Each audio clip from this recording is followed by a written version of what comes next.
Good afternoon, everyone. I'm Kate Jacobson, the History Coordinator of the Ramsey County Libraries, and it's my pleasure to welcome you to the popular ongoing presidential series created by J.B. Andersen.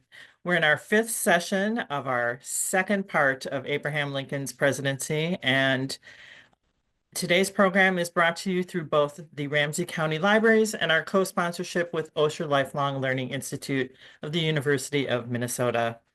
We're deeply grateful to both of these organizations for being able to provide this programming. So without any further ado, I'm going to be handing things over to JB, and it's good to see you, JB. Over to you.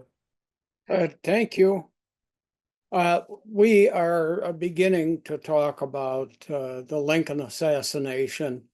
The assassination has occurred, and now we're going to talk about who was involved and what happened to them. And the first thing we're going to talk about is the five major conspirators in the assassination of federal government leadership that included Lincoln as vice president and cabinet members. And Booth has shot Lincoln and he escapes. So let's look into that. Here is a picture of the stage at Ford's Theater. If you're standing and facing the audience, on the stage to its left is the presidential box pictured here. This is a museum today, and you can visit it. Anyway, you can see it's raised up a bit and looks directly out from the side onto the stage for plays.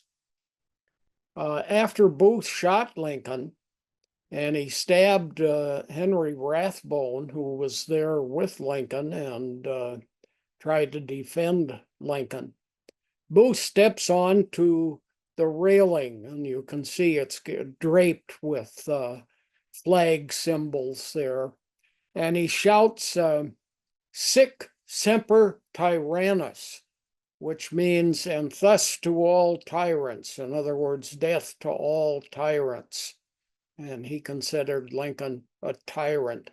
It's also the Virginia state motto, and Virginia was a slave state. It was part of the Confederacy. Now, when Booth is jumping down to the stage in order to make his escape out the back of Ford's Theater, his foot, a spur, something catches on the railing or the draping there, and he makes a bad fall to the stage rather than a good leap, and he broke his leg. Here's a close-up of that last image. Here's Lincoln, and this is Mrs. Lincoln. Henry Rathbone, this is his date for the evening, Clara, and John Wilkes Booth. Here's a drawing, another one in black and white, ink drawing of Booth jumping to the stage, and you can see he's holding a knife here that he had used to stab Rathbone with. Here he is on the stage. This is where he actually says, "Sic semper tyrannis," and then runs off the stage. He decides, of course, is going to head south. He figures he'll have lots of protection if he gets into the southern part of the United States. The war's been won by the North, but people in the Confederacy will protect him. Another interesting thing about reaction from the Confederacy is there were lots of troops all over the Confederacy, troops from the North, and Northerners started running all the banks in the South. And we get this criminal class from the end of the Civil War till about 1900 that includes Jesse James and, all those famous criminals we've heard of. They are basically all Southerners who are robbing banks owned by Northerners. So anyway, Booth is heading into the South.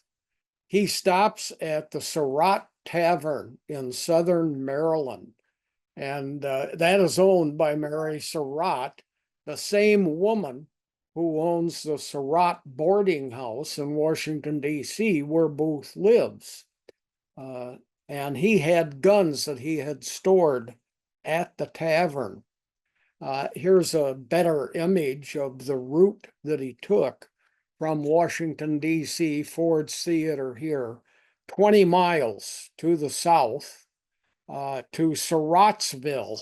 So the town in Maryland where he stored weapons and stopped at the Surratt Tavern is also, the city is also named for Surratt's.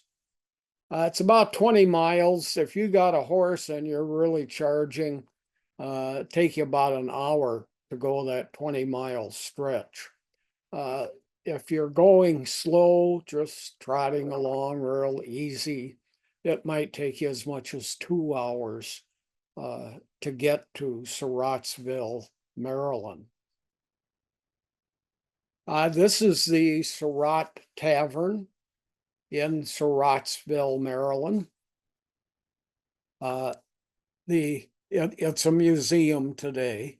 The bottom level was the business. It was a post office and a tavern. So you could dine there and you could have drinks there. And generally in these days, all taverns had rooms where you could sleep. My mother was from Canada, and when she was growing up in Canada, these taverns like this were required to have rooms where you could sleep. It was a national law. But a lot of people would come there, get drunk, and then they had a bed. They didn't have to try to get home, etc. Or it was also served as a hotel for passersby.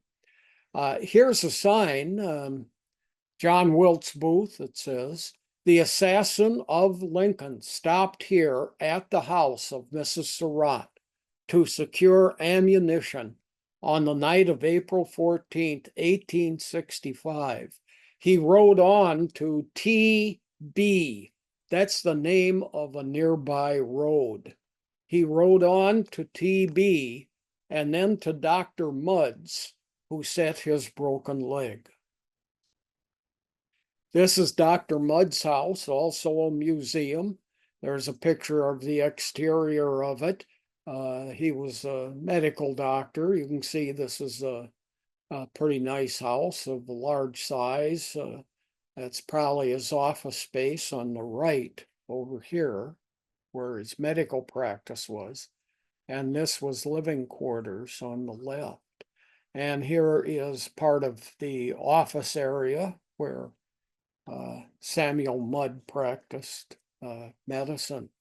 This is a picture of Dr. Mudd. Later, and I've got it in quotes, he was wrongfully convicted as an accomplice. Most people think that this poor guy was innocent. He was just doing the right thing and helping someone who was injured. And that really isn't true. He was part of this conspiracy, this plot. He was sentenced to a life term as a result of aiding Booth.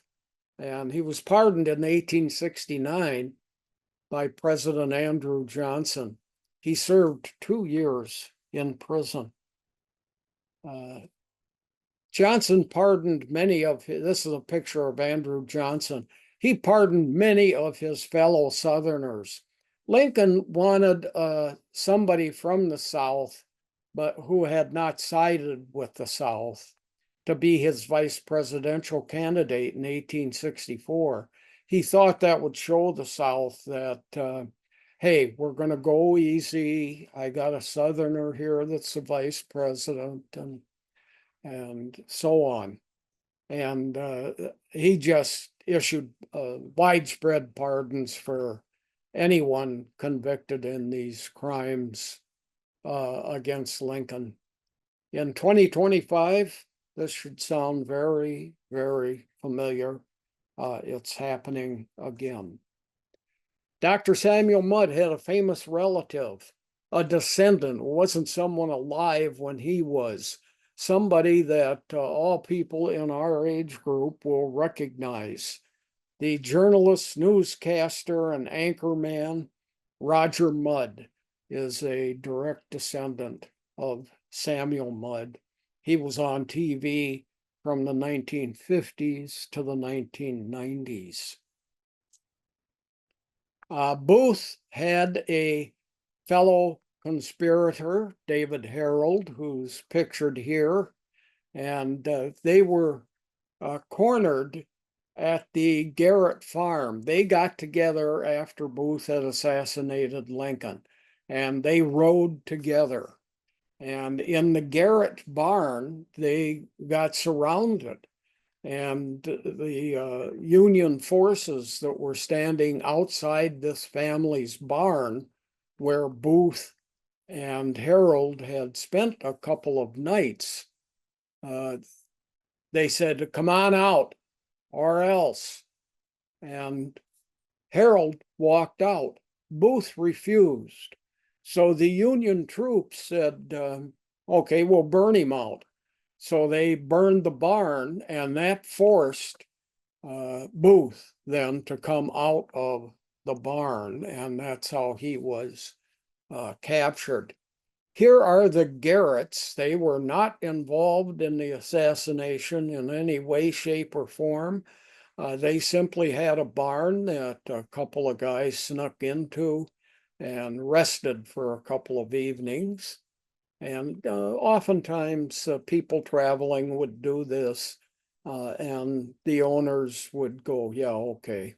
So anyhow, the Garrett couple that owned this farm area and the barn where Booth rested was Richard Henry Garrett, pictured on the left, and his wife, Fanny Brumley Hollows, on the right. Here is the path followed by Booth and Harold. Booth joins up with Harold after Booth had left Ford's Theater up here, and he goes directly to the Sarrett Tavern, picked up weapons there. Now, this is about midnight of April 14th, so it's still the same day of the assassination. Then he goes, Booth and Harold go south to Dr. Mudd's home, and he gets his legs set there. That occurs the day after the assassination on April 15th. Then, from Dr. Mudd's home, they travel south to the home of Samuel Cox, where they sought help but were rejected. So they went a little further south and stayed in the woods for 5 or 6 days, April 16th to the 21st. They just simply hid out in the woods on the shoreline area of the Potomac River, which is what you see in blue there. They managed to get on a boat, but it went upriver and into the wrong area, and they mistakenly landed here at a man named Colonel Hughes's home. And they realized that was a mistake, headed back downriver, and made it to the Lucas farm, slept in a cabin on the Lucas farm. So they had a house, a cabin, a barn, the whole thing. It's now April 23rd, and they're at the Lucas farm. And it was April 14th when the assassination occurred. They continue to move south, hoping for even greater protection the deeper they get into the south. And they reside in Garrett's barn for a couple of nights, April 24th and 25th. And then Booth is killed on April 26th at that site when federal or Union troops catch up to him. Barn was set afire, as I said, and Booth was shot when he came out. They really were hoping to capture him. The photo here is that has been colorized is Sergeant Boston Corbett, who was in the Union troops that aided in the capture of Booth, but he played a significant role because when Booth walked out of the barn, he shot Booth, and the shot went through Booth's neck. The wound was extremely severe, severed the spinal cord in the neck. Booth was he was paralyzed from the neck down. Booth was carried up to the Garrett home that you see here, and he was placed on the porch area. And soldiers who wrote about this or discussed it said he was in great pain from this wound. He died 3 hours after being shot. Here is the crumbling Garrett farm. It never was restored. It no longer exists even. So this is part of the Lincoln assassination. Apparently nobody wanted to kind of glamorize or have a spot where the guy who assassinated Lincoln was finally killed. It would be giving, it would look like it was giving credit to Booth. Here's a sign at the site of that farm. It says, this is the Garrett place where John Wilkes Booth, assassin of Lincoln, was cornered by Union soldiers and killed April 26, 1865. The house stood a short distance from this spot. And here's a man standing by the sign. You can see there's a road right there. This area is a highway median. And so you got northbound traffic on one side, then a big chunk of land, and then southbound traffic on the other side. And this is the median for in the road there where the Garrett farm was located. So it's now a median of a highway system. 5 major conspirators were done with Booth. Next person we're going to talk about is George Atzerodt. And he was assigned to kill Vice President Andrew Johnson. And this is what we're going to talk about is his stalking of Johnson. This is a photograph of Atzerodt, and again, assigned to kill the vice president. Nobody had very nice or new hats in those days. You can see from this cropped image of this, you can see the hat is in pretty difficult condition. Vice President Johnson, he did not live in a house in Washington, D.C. He lived in a hotel. And here's a drawing of the hotel. It's called the Kirkwood Hotel. And Atzerodt went in there knowing that, of course, that that's where Johnson lived, and his intent was to shoot and kill Johnson. He sat in the lobby of the hotel for a good portion of the day, hoping that Johnson would walk through that area.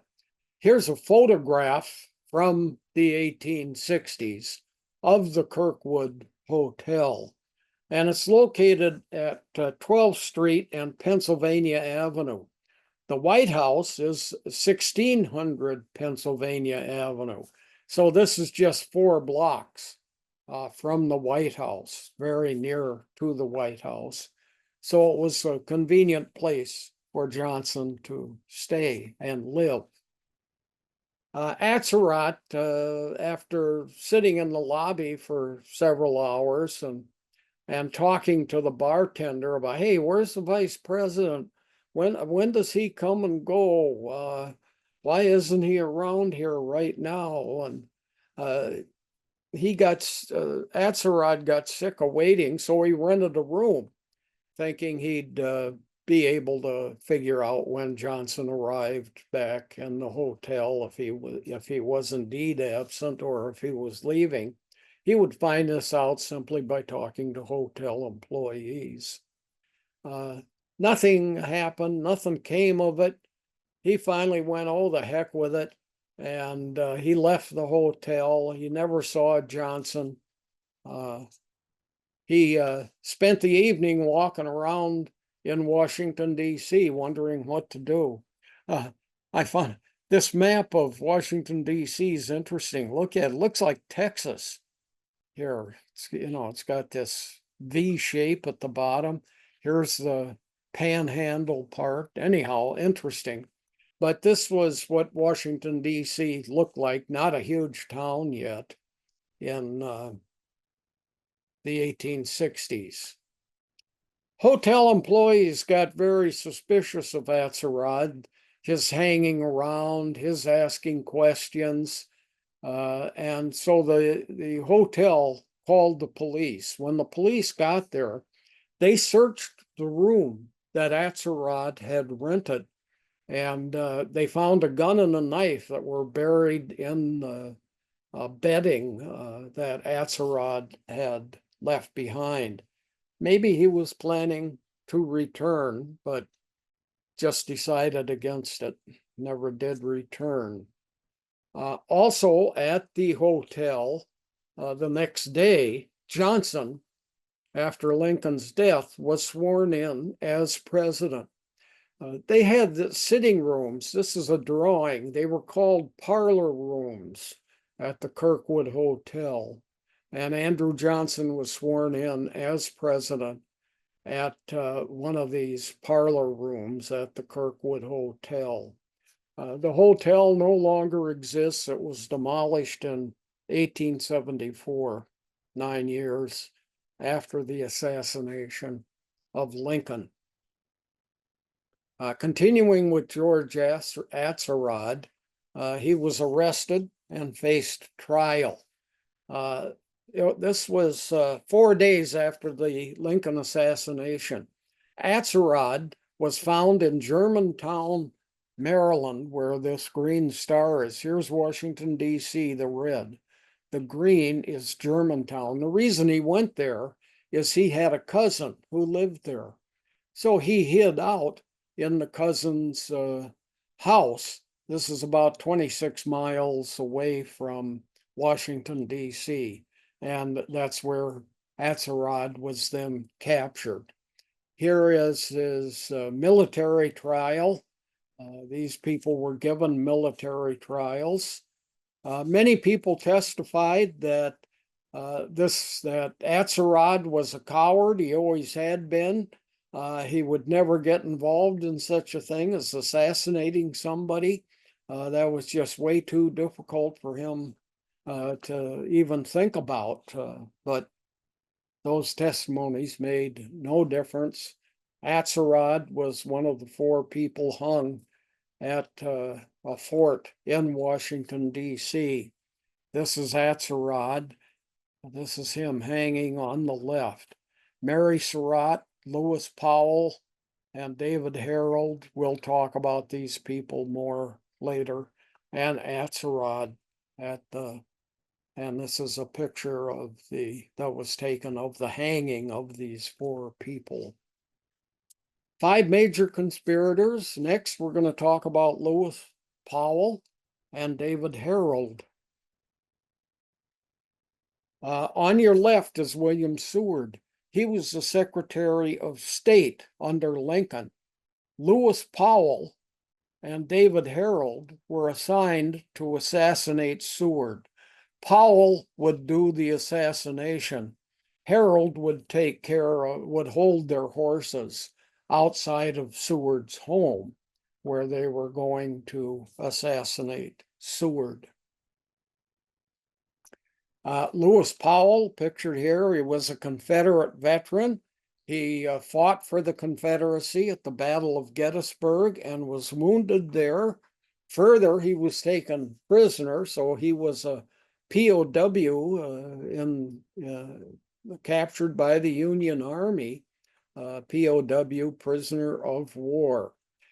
He was a very good-looking guy, and he cozied up to a nurse at the Union Hospital where he had been taken, and she helped him to escape. Here's a picture, another photograph of him from the time. Quiet, introverted person. His occupation was a ditch digger, but he also, if people had sick animals, they'd bring them to him, and he'd care for the animal, do a variety of different things with the animal in order to try to get it to recover. But he was a violent type of guy. He rented a room, didn't like the way it had been cleaned once, and it was a slave maid who cleaned the house. He sought her out, and he actually brutalized her. He beat her up for improper cleaning of the room he was renting. He was assigned again to assassinate William Seward, pictured here, who was Lincoln's Secretary of State. And this David Harold, whose picture I showed earlier with Powell, accompanied the two of them, worked together on the assassination of Seward. Here is David Harold, photograph of him. Here's another one. He was a pharmacist, and amazingly, he once filled a prescription for the Lincolns when they were living in the executive mansion, today called the White House. He delivered the prescription directly to Lincoln, handed it to Lincoln. So interesting. Harold prepared the prescription what happened was the way they were going to gain access to Seward's house was by taking a prescription. And Harold was a pharmacist, so not a problem. And Powell took the prescription up to the front door, but got into a fight there. Harold was holding the horses outside. The prescription may well have been bottled in something as in this photograph, which is a pill bottle from the 1860s, what they looked like.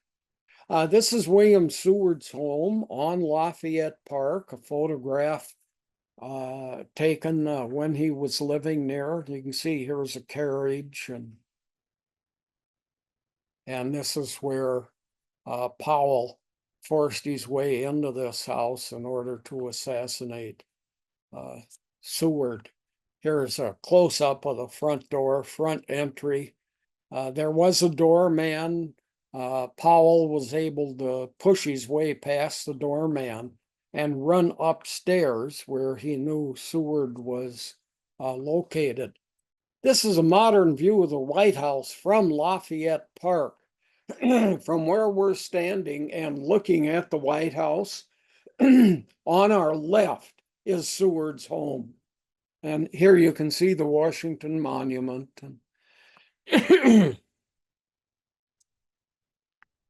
At the one end of the Lafayette Park, just a few houses up from William Seward's place, is where Trump took some folks and marched up to this St. John's Church in Lafayette Park during his first term and held up a Bible and had his picture taken. You may remember that incident. The church was very negative about this having happened. Also living on Lafayette Park was Stephen Decatur, who was a big war hero, naval hero from the War of 1812. He had lived there. And Dolly Madison, after her husband died, she moved back to Washington, D.C. and had a house in Lafayette Park. And she would have parties for important people before their meeting, before they were heading to a meeting at the White House itself. So there was a couple of famous people that lived on Lafayette Park in addition to William Seward, but not at the same time. Seward's son heard the commotion of Powell forcing his way past the doorman, and he managed to try to stop Powell. They got involved in a fight, and this Frederick Seward got severely beaten by Powell, so bad that he was in a coma for 60 days. I've often wondered in that day and age, I mean, what did they do to, I mean, maybe the guy could swallow, but what did they do to feed him? I mean, it's been a coma.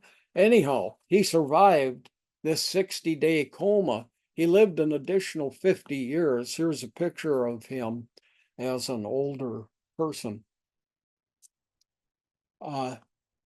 Seward was in bed. There had been a carriage accident that he was involved in, and there were women in his bedroom, excuse me, caring for him. Seward found him, had a knife, and he stabbed Powell. Excuse me. Seward suffered damage to the right side of his face.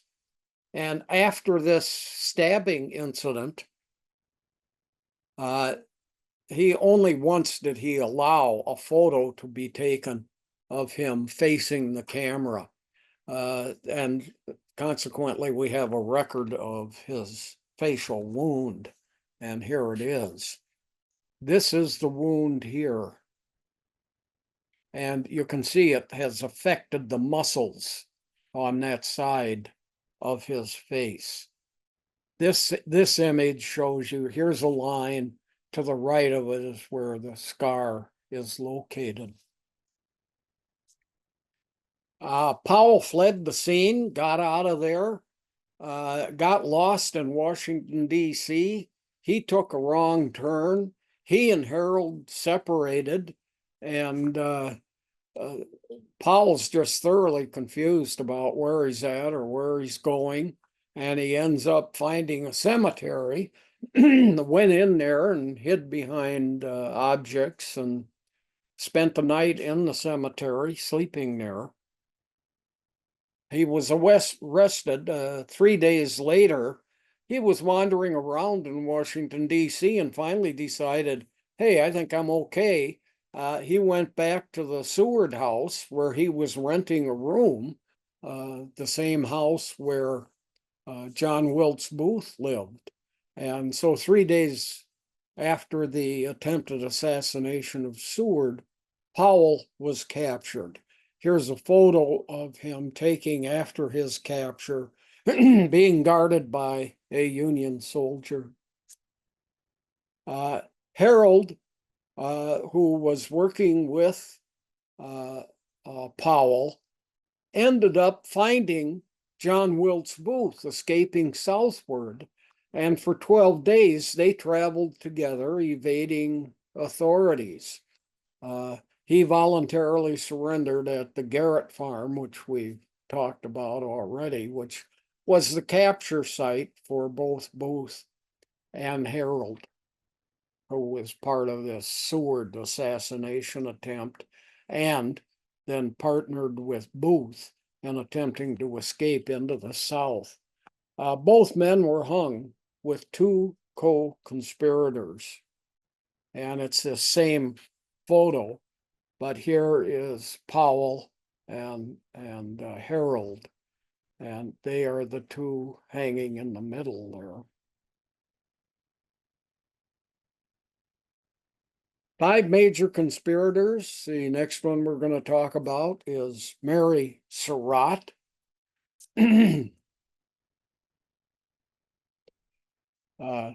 She owned the boarding house where Powell lived and John Wilkes Booth lived, where the assassinations, these plots, this conspiracy was formed and planned at her house. She was frequently seen talking with Booth. Now, that sounds suspicious, but at the same time, the guy was renting a room from her. But they would also be seen out in public and talking. So, the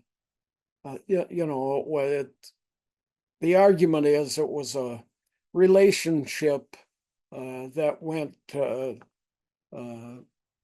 like they were planning something. It went beyond, hey, you're just renting from me. We're also planning a large group of assassinations here. She was married to John Surratt. He died in 1862, early in the Civil War. And they owned a tavern and a post office that we've talked about that was 2 hours south of Washington, D.C. And it was after his death that Mary Surratt bought this boarding house in Washington, D.C. and had the renters. This is the tavern and post office. I showed it to you before. It ended up being a safe house for Confederate spies. They'd spy in the North. They'd come to this tavern. It was a good place to hang out, have drinks, just look like somebody that's traveling. Then they'd head into the South and give information to the Confederacy and come back. So it certainly appears that Mary Surratt was protecting Confederate spies who stayed at this tavern that she and her husband had owned. The white building here, this is the building that she bought after her husband died and was a boarding house in Washington, D.C. The address of it has changed, the street name has changed. At the time that she owned it, it was at 541 High Street. And you can see it's a 4-story building. Top story is attic-like. Did you notice the kid on the curb standing there in this photo? Always look around in photos for other things. And look up here, windows open, there's somebody sitting in there from when this photograph was taken. There's a little house over here on the side that probably contains tools for working in the house and so on. You can see heated by a chimney, etc. This is the Surratt House today, and the address now is 604 H Street. And it's an Asian restaurant. The Wok and Roll Restaurant is the name of it. The wok is a pan that's used by Asians to cook food in, and roll refers to egg rolls. And the house still exists. You can walk past it. You can go into the bottom floor and eat. The Wok and Roll Restaurant. He. Some things to look at. The stairway up to the second floor has been taken out of this building. The door has been converted to a window here, as you can see. This little shed on the side is no longer there. The shutters that accompanied the windows have all been removed. in the modern building. And here's this person sitting there. There's air conditioners in the windows. And so it's kind of obvious they're renting out these upper floors. The people that own it, I assume it's the restaurant owners also. Investigators at the Surratt house, which we just looked at, that white building, they found a photo of John Wilkes Booth and it was hidden behind another photo. Like you could take it down, look at the photo of Booth, put it back up. Nobody'd know that you had a photo of John Wilkes Booth, who had assassinated President Lincoln, in your home. On a second visit to the Surratt house, investigators found Lewis Powell, who had stabbed William Seward. He came back after 3 days probably thinking he might be safe. Anyhow, that's how he got arrested. People had made the connection to the Surratt house. That's where John Wilkes Booth lived. It was an easy thing to find out, and they were able to visit there and gather evidence, and that's how Powell got arrested. Now, near the Surratt boarding house in Washington, D.C., there was another tavern, and a tavern like the one that the Surratts owned 20 miles south of Washington, D.C. So that tavern owner in Washington, D.C., near the Surratt boarding house, he testified that he was asked, hide these guns for us. We don't want them in the boarding house. And here's a bunch of ropes that we have. Could you hide those for us? And he testified that he was asked this by Mary Surratt and 2 men who accompanied her to hide these weapons. Mary Surratt was sentenced to death as a co-conspirator in these assassination attempts. They were wondering, should we commute her sentence to life in prison? You don't kill women. President Johnson refused. He said, she kept the nest that hatched the egg.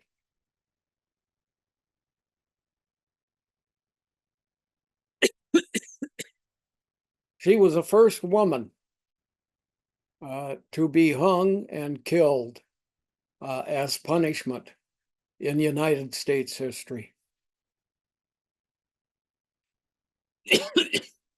She is on the left side here, and the arrow is pointing to her. This is her just after the drop had been made for these 4 individuals. So Mary Surratt, Lewis Powell, David Harold, George Atzerodt, and John Wilkes Booth we've talked about. They were the 5 major conspirators. Let's talk about the trials. This is the Secretary of War, Edwin Stanton. He wanted military trials. He called for them, and he got what he wanted. The major argument he used for doing military trials, which are very, very different from a civilian trial.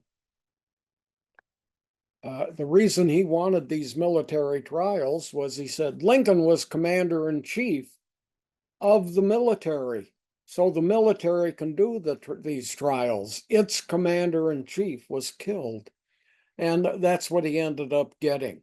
The trials could be more secretive. They didn't have to follow a lot of the constitutional rules that a courtroom, civilian courtroom would. Why did Stanton want these military trials? Question is Was it easier to control what was going on? Were civilian trials too messy? I mean, I just heard on the news the other day, some famous rock star is being brought to trial for some reason. I forget what it was. And the trial will begin a year from now. You know, these people were tried quickly. So civilian trials, too messy, too long term, etc. Or another question that's been raised about Stanton is, was he hiding something? Um, some people have questioned or asked, was he involved in some way in these assassinations? And of course, if the president is assassinated, next in line is the vice president. If the vice president is assassinated, and both of them were, next in line is the secretary, our cabinet members, of which Stanton was a cabinet member. This is John Wilkes Booth's diary, and it's opened up to an area where a whole bunch of pages have been torn out. What was on those pages? Here's to the right of this line, you can see where several pages have been torn out of Booth's diary. Now Stanton had this diary. Why did he have it? How did he get it? And who tore these pages out have all been unsolved questions from this period of time. Interesting thing is there's the same issue with Oswald's diary and phone book that he had. As soon as Oswald was arrested, his phone book was placed in control of the FBI. It was handed to an agent who has made public statements. He said, I had Oswald's diary and phone guide, and I was ordered to destroy it, and I did. So the picture that you're seeing here of this diary opened is one of the only pieces of evidence we have of Oswald's diary.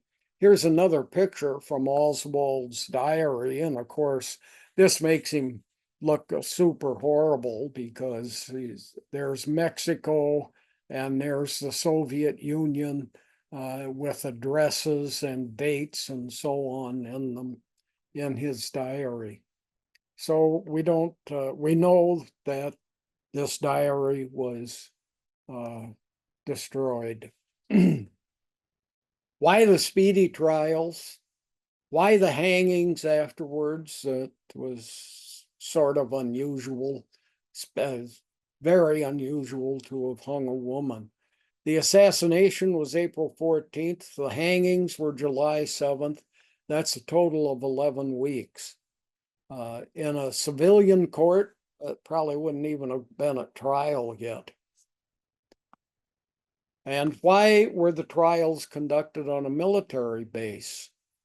Well, they were military trials, but they could have been more public. This is the United States Arsenal here. It has a jailhouse, a penitentiary attached to it. Here's a river, runs around it, and there's the arsenal. You can see in this drawing lot of buildings within this arsenal area.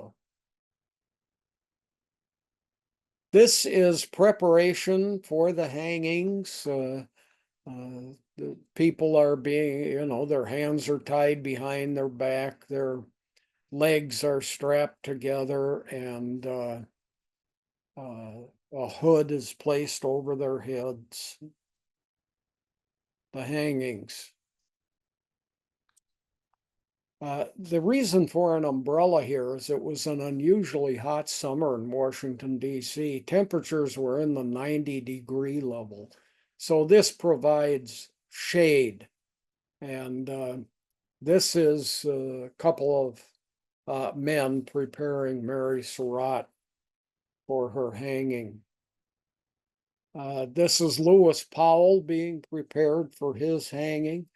That canvas bag that's over their head, that you can't see facial expressions then, and that would be horrible. And there were lots of witnesses to these hangings. And so traditionally, people would have a canvas bag placed over their head when they were hung. These people had canvas bags over their heads, even when they were sitting in jail. 90-degree days. This was horribly hot, made breathing difficult. Many people have called it torture. And here is an open picture in the arsenal of the hangings. And you can see they're all at the same level, same height. They were all dropped about 5 feet.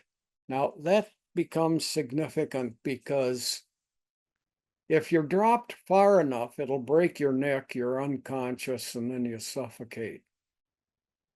If you're not dropped far enough, you're conscious, takes you 20 minutes to die or suffocate from the hanging. So this 5-foot drop probably was not enough to break a neck and make these people unconscious. Here's a chart, and it's 1888. So this is like 23 years after these hangings. And it's a drop chart. And what you do is you weigh the person before you hang them. And that tells you how far you have to drop them. It's based on weight. So for instance, here, these are different. This is the British stone weight, and this is kilograms of weight. Here are pounds in the middle. So this is all body weight. Somebody weighs 196 pounds. You drop them 6 feet 5 inches. Let's go down here. Let's say somebody weighs 126 pounds. You drop them 9 feet 6 inches. That's 3 feet 1 inch further than a person that weighs 196 pounds. So this weight chart tells you how far you have to drop the person in order to break their neck and make them unconscious. And then they die without being aware of suffocating to death. But this is 1888. It's not 1865. However, this chart was around much earlier. This is just the chart from 1888. Too short a drop, you get this dance. People are suffocating and they start doing this with their legs and their feet, hoping to find solid ground they can stand on and take a breath. And that's called the dance. When they're trying to find a place, they're moving their feet. There was gambling based on the dance. And the gambling was how many times will they will they be doing this with their legs? Somebody would count it, and you could bet 13 times, 42 times, 3 times, etc. Too long a drop. If you dropped this 196-pound person 9 feet, it would behead them. It would rip their head off. So, Minnesota ended capital punishment when there was difficulty, and it was in the city of Stillwater, and a guy was not dropped far enough in 1905, and he ended up being conscious and suffocating. And lots of people attended the hangings in these days, the early 1900s. So there was a lot of protest about it as a result.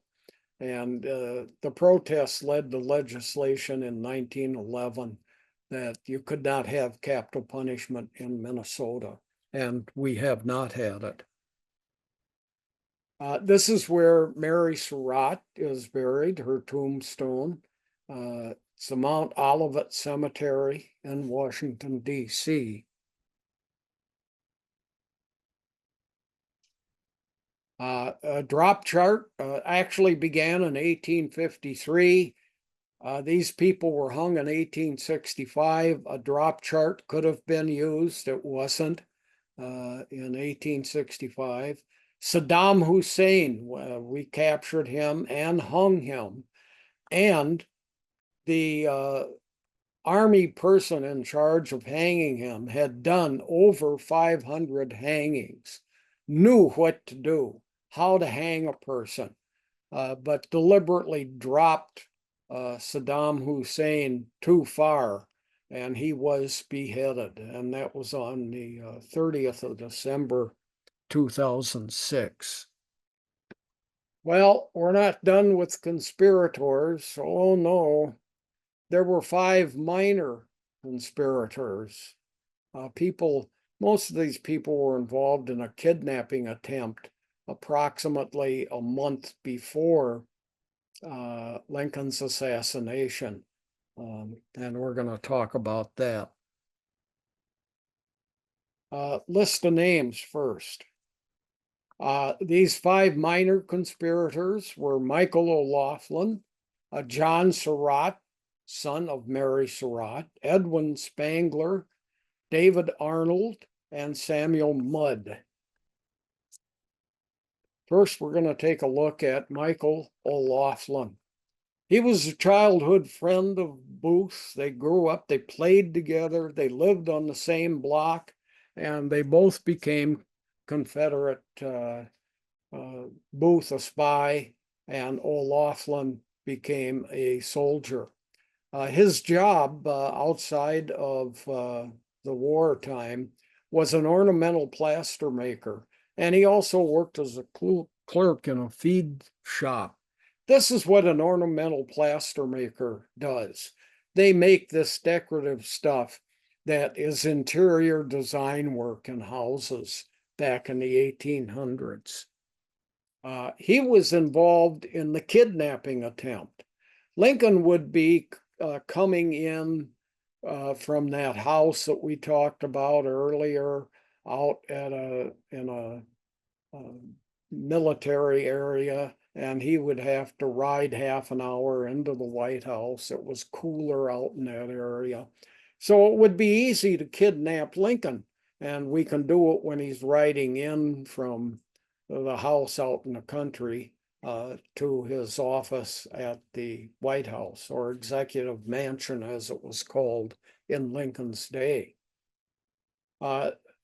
O'Laughlin had no part in the assassinations. He was sentenced to life in prison, and the prison was Fort Jefferson in the Dry Tortugas. Here's a photograph of it.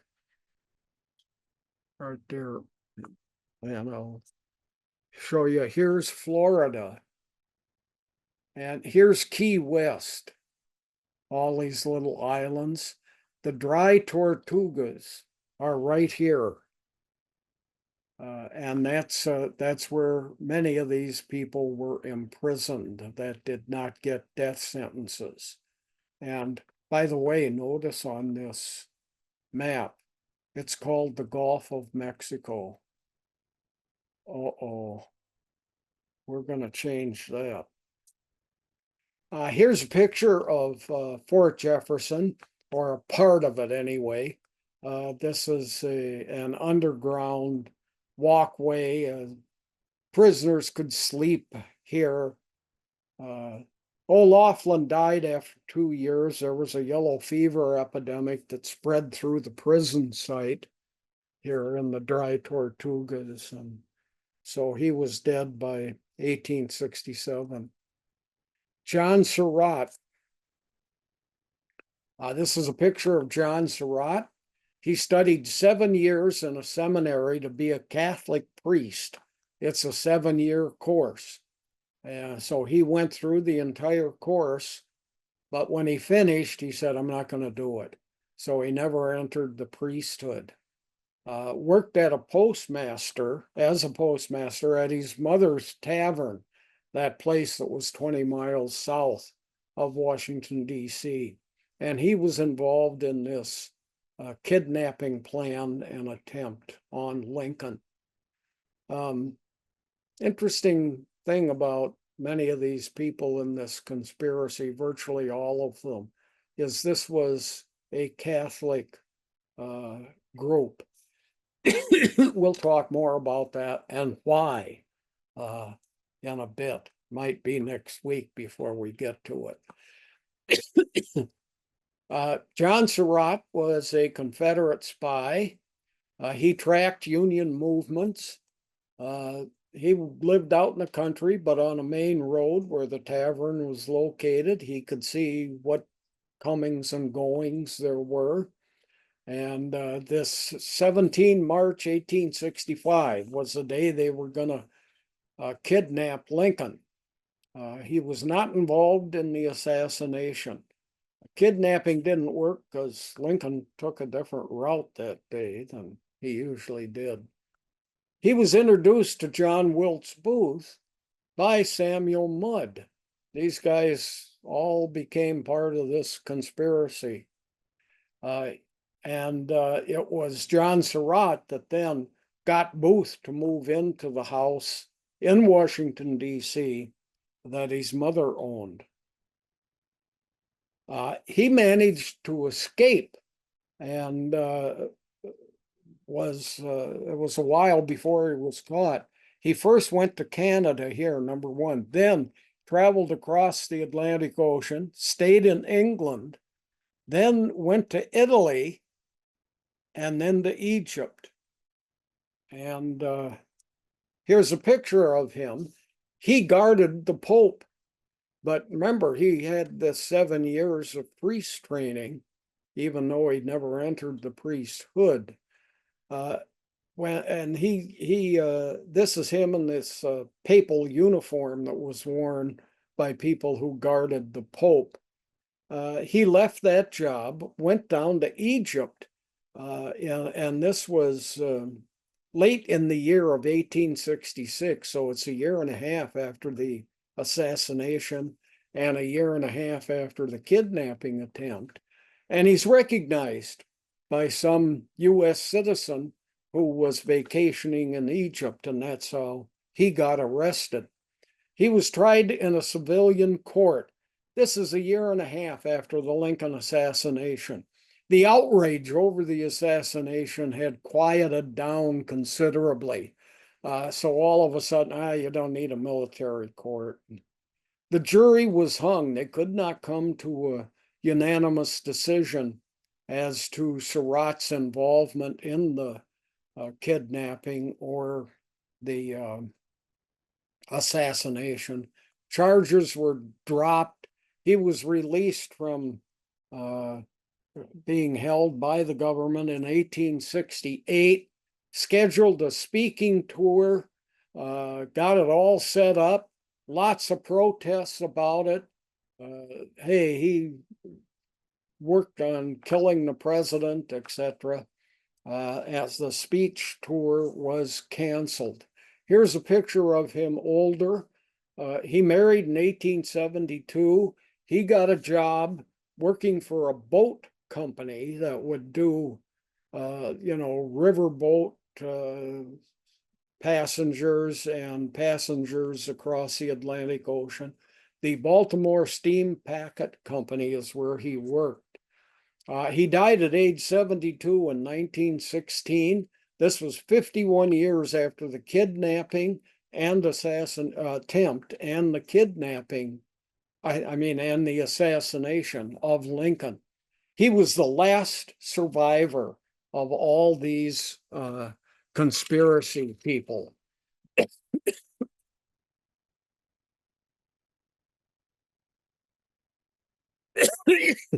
This is where John Surratt is buried, New Cathedral Cemetery in Baltimore, Maryland. Another conspirator, Edmund Spangler. He was a carpenter and a stagehand. He worked at Ford's Theater. He held Booth's horse. Now, Booth came to the back of the theater.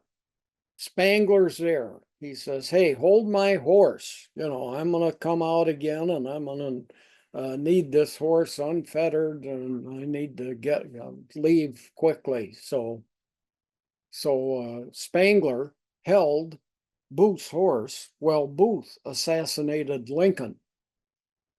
He was often heard, and people testified to this, that he made tons of negative remarks about Abraham Lincoln. He prepared the presidential box on the 14th of April. You know, he'd hang the flags right there and put the furniture correct. Some people say it wasn't Booth who drilled that hole in the door. It might well have been Spangler. And that allowed Booth to look inside, see where Lincoln was seated before he entered the presidential box. When Booth left the theater, a fellow employee at Ford's Theater tried stopping Booth. Spangler prevented that from happening. Told the man, "Don't say which way he went." So it's obvious he was supportive of the assassination, and he had certainly been involved in the kidnapping attempt. He slapped a man's face. The man yelled, "It was Booth!" And Spangler slapped him across the face, wanted him to shut up. He was sentenced to 6 years in prison. He served 1.5 before he was pardoned by Andrew Johnson. Note the handcuffs here, down here. Here's a close-up of that area. They're not flexible chain. They're in front of his body, not behind. Put your hands behind your back, and then today we put on the handcuffs. And this is a totally different kind of handcuff. Here is Spangler, whose nickname was Ned. This is his gravesite. He died at age 49. He was given 5 acres of land after he got out of prison by Dr. Mudd, and he died on that land then 10 years after the assassination. Here's the Surratt and Dr. Samuel A. Mudd societies. So yeah, you know, it makes it sound like they're defending these folks. What these two societies are really doing is preserving the houses that the Surratt family owned, that tavern south of Washington, D.C., and Dr. Mudd's home that we looked at earlier. And you know, you don't need this lengthy address here, but you can just type in Surratt Museum and you can get more information on this stuff if you're interested. Samuel Arnold is our next person to look at. He attended St. Timothy's Military Academy, again, another Catholic institute. Was a classmate there of John Wilkes Booth, who was also a Catholic. He was involved in the kidnapping plot, had nothing to do with the assassination, and like the kidnapping plot people, was sentenced to life in prison, pardoned in 1869 by President Andrew Johnson. Here's a picture of him in his older age. He wrote an account of the kidnapping attempt, but I couldn't find a publication of it. Died in 1906 of tuberculosis. This is his burial site in Baltimore at the Green Mount Cemetery. Samuel Mudd. This is a picture of Mudd, medical doctor. He was an advocate of slavery. He wanted slavery supported and continued. He lied to a military commission. And he concealed his role in this conspiracy that he was indeed involved in. This is his house. Now, get this. The name of the house was St. Catherine's House, also a Catholic. This house is located in Waldorf, Maryland. And I'm going to explain this Catholic connection stuff later, so please, it's not an anti-Catholic thing.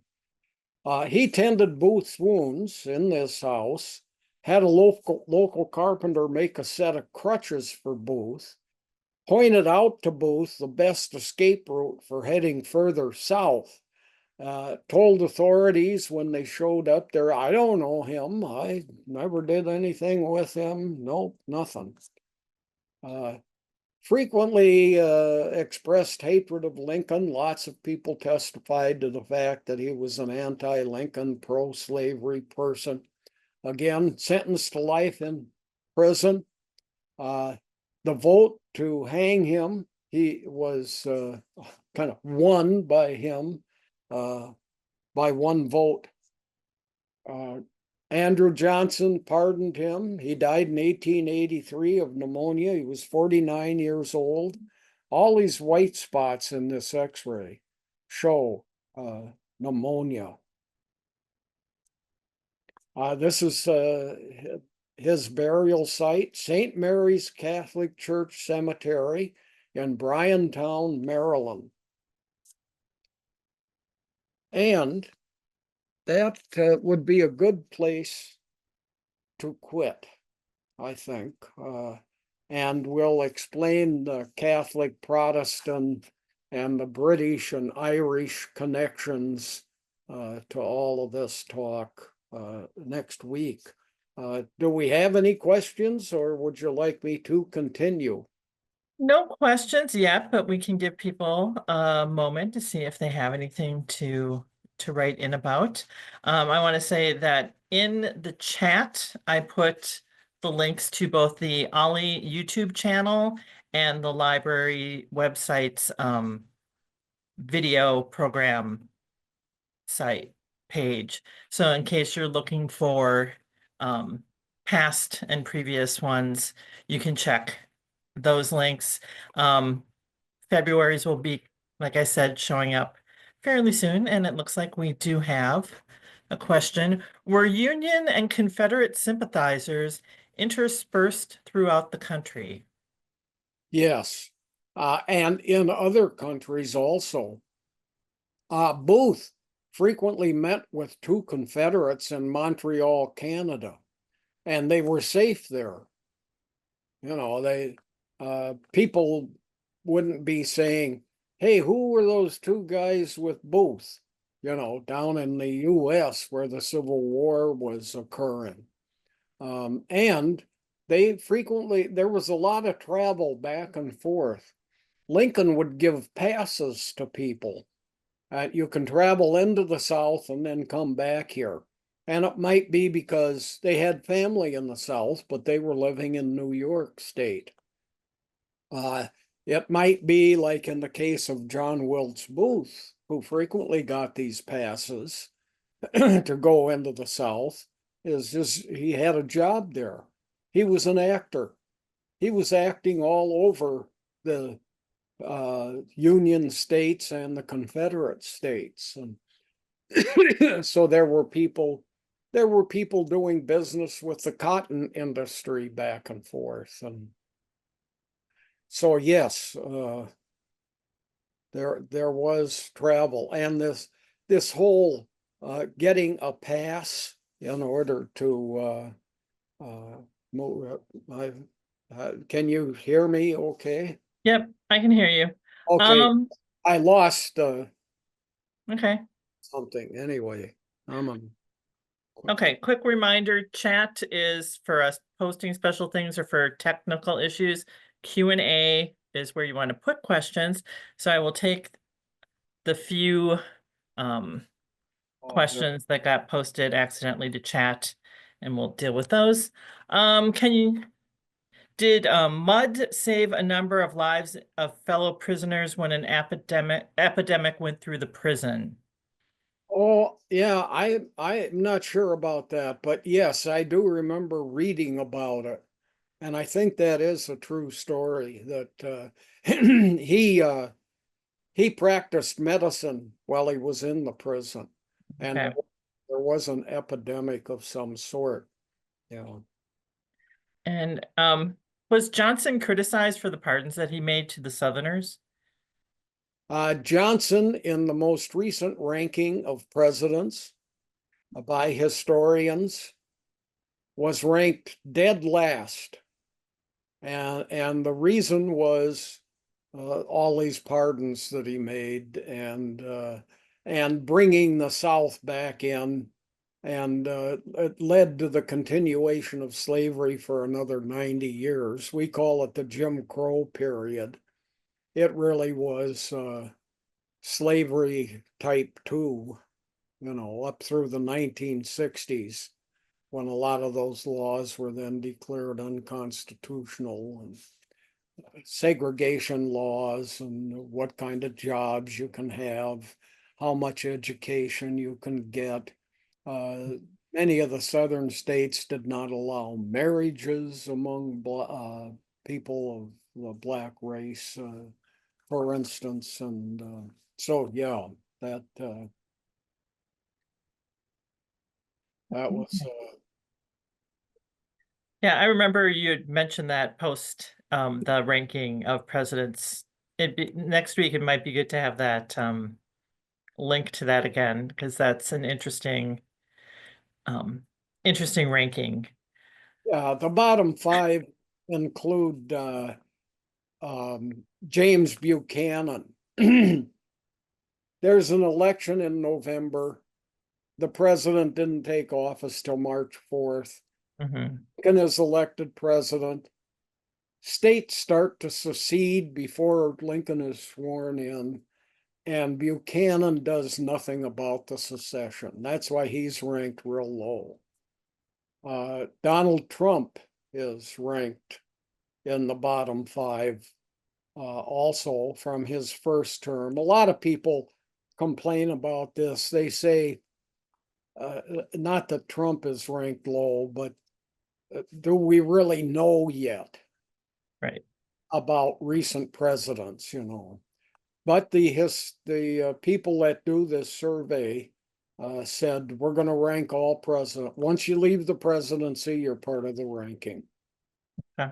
So, Um, I'm laughing because earlier before we started this, we JB and Grayson and I had a discussion about blurred backgrounds or showing backgrounds. And we said, because JB was like, oh, should I blur my background? And we're like, oh, no, it's interesting to see your background. And it was up to him. And here we have a question about something in the background there. Are you oh, an accomplished cribbage player? oh, yeah, I just had to throw that in there. yes. Here, this is a huge cribbage board. Hmm. I think I own maybe five cribbage boards, and I grew up with it. My dad's family played it, uh, and consequently, he taught it to us. And my dad was a math freak, and of course, cribbage is you gotta do 15.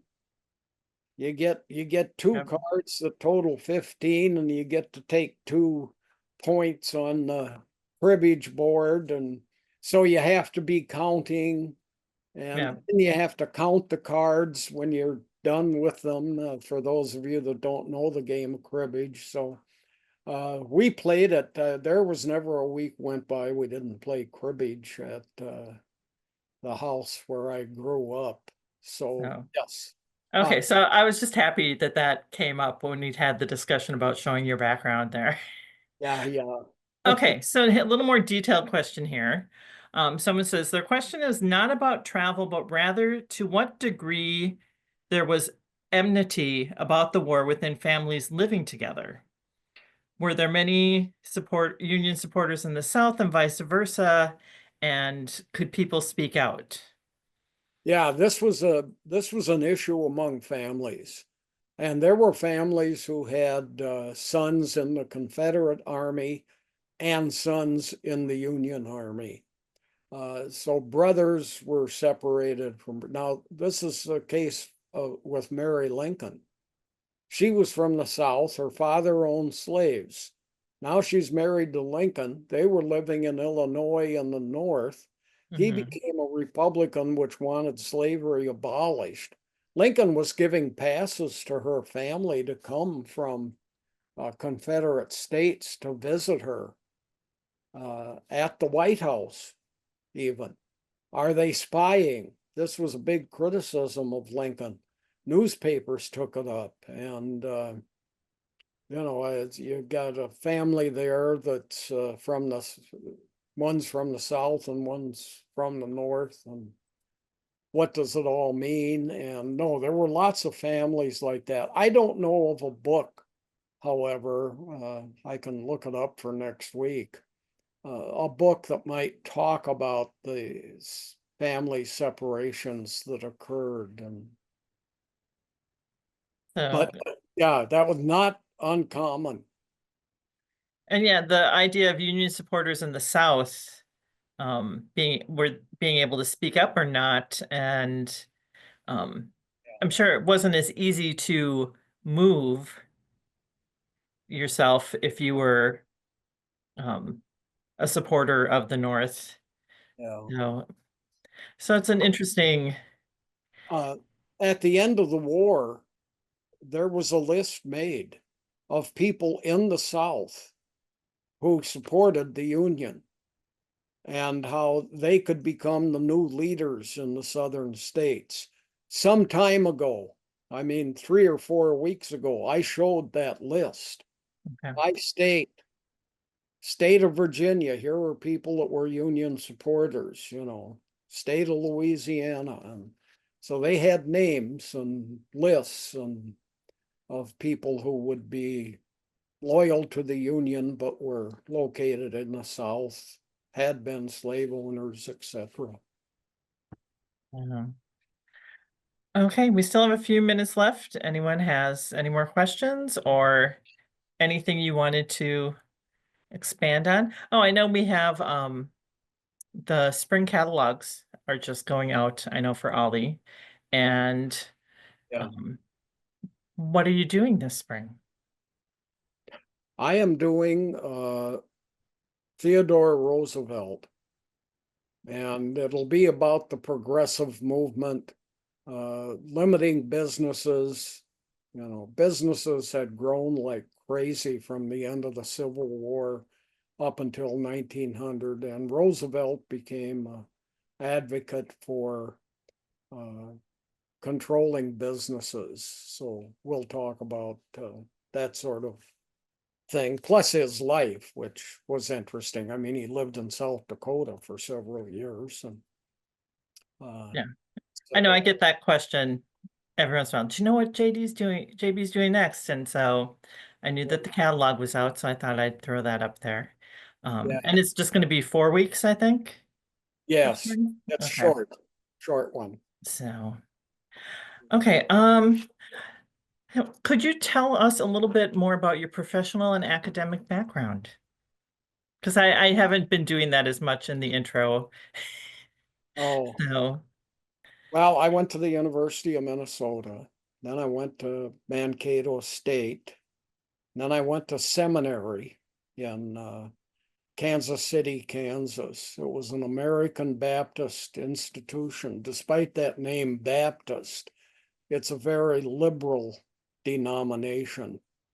Um, they separated from the Southern Baptists in the 1830s over the slavery issue.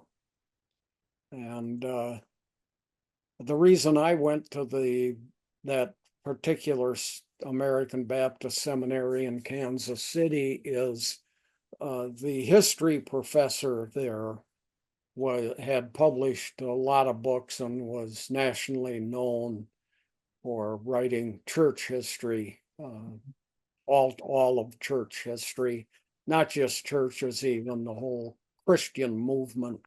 mhm. And I didn't like doing that. And I was in Kansas City, and the civil rights movement became active. And I was on the wrong side of that for Kansas City. You know, Missouri was a slave state. The Hmm. seminary was in Kansas City, Kansas, but I mean, it's all one big city there. So I didn't spend any time in doing church work. I went into educate. I went back and I took a year of education courses so that I could teach in high schools.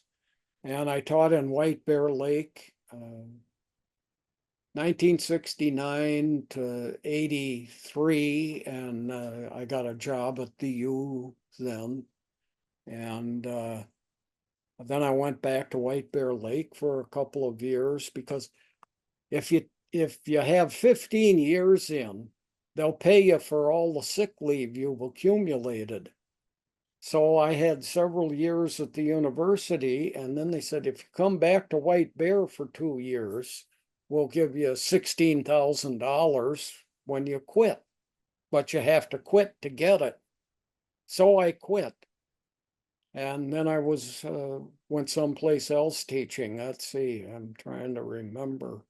Um, anyway, I also taught theater or art students, all the arts, visual art, theater, music, dance, uh, creative writing. And it was interesting because for 5 years I told those students, I'm not going to have you write a paper. I want you to get together in a group with one person from each art area. The visual arts students, you're going to do a 15-minute play instead of everybody writing a paper. The art students can do the scenery. The dance students, have a little dance sequence in your play. Same with music, have a music thing. The theater students will do the acting. The music students can do the music stuff. And so we'd have these plays once a quarter. That was interesting, and a very interesting group of students. The theater, the visual arts students could hardly read and write. And of course, the creative writing students would write the play, and they were very good at writing. And so levels of competence that we see in education varied tremendously in that student population. Hmm. And Now, at the U, didn't you work and I'm trying to think like with the Humphrey Archives some. Yes, I set up museums for famous university graduates, and that was work through the Humphrey Institute, which is the School of Public Affairs. So they train people to like go into government work. There'd be labor leaders there, and the Department of Labor, people that were interested in that would take courses. It was a grad school also. Mhm. And there were medical doctors on the staff and students interested in working in the health education and welfare would take them. And then each of those cabinet departments had professors, so it was an interdisciplinary place. And I set up a museum for Hubert Humphrey, who graduated from the U of M. I had lots of interesting interviews with people he grew up with in South Dakota and so forth, and great stories about his wife. Roy Wilkins, who was head of the NAACP, he was as famous as Martin Luther King during the 1960s and the civil rights movement, a black man. Yeah. Born in St. Paul, graduated from a St. Paul high school, graduated from the University of Minnesota, and I set up a little museum for him. And Harold Stassen, who had been governor of Minnesota in the late 1930s. And there's an interesting tale there but But Yeah, I'm gonna have to cut you off because we are at 2 o'clock, actually just a minute after 2. But sure. thank you, everyone. Thank you, JB, for sharing your wealth and breadth of knowledge. And we will see all of you next week.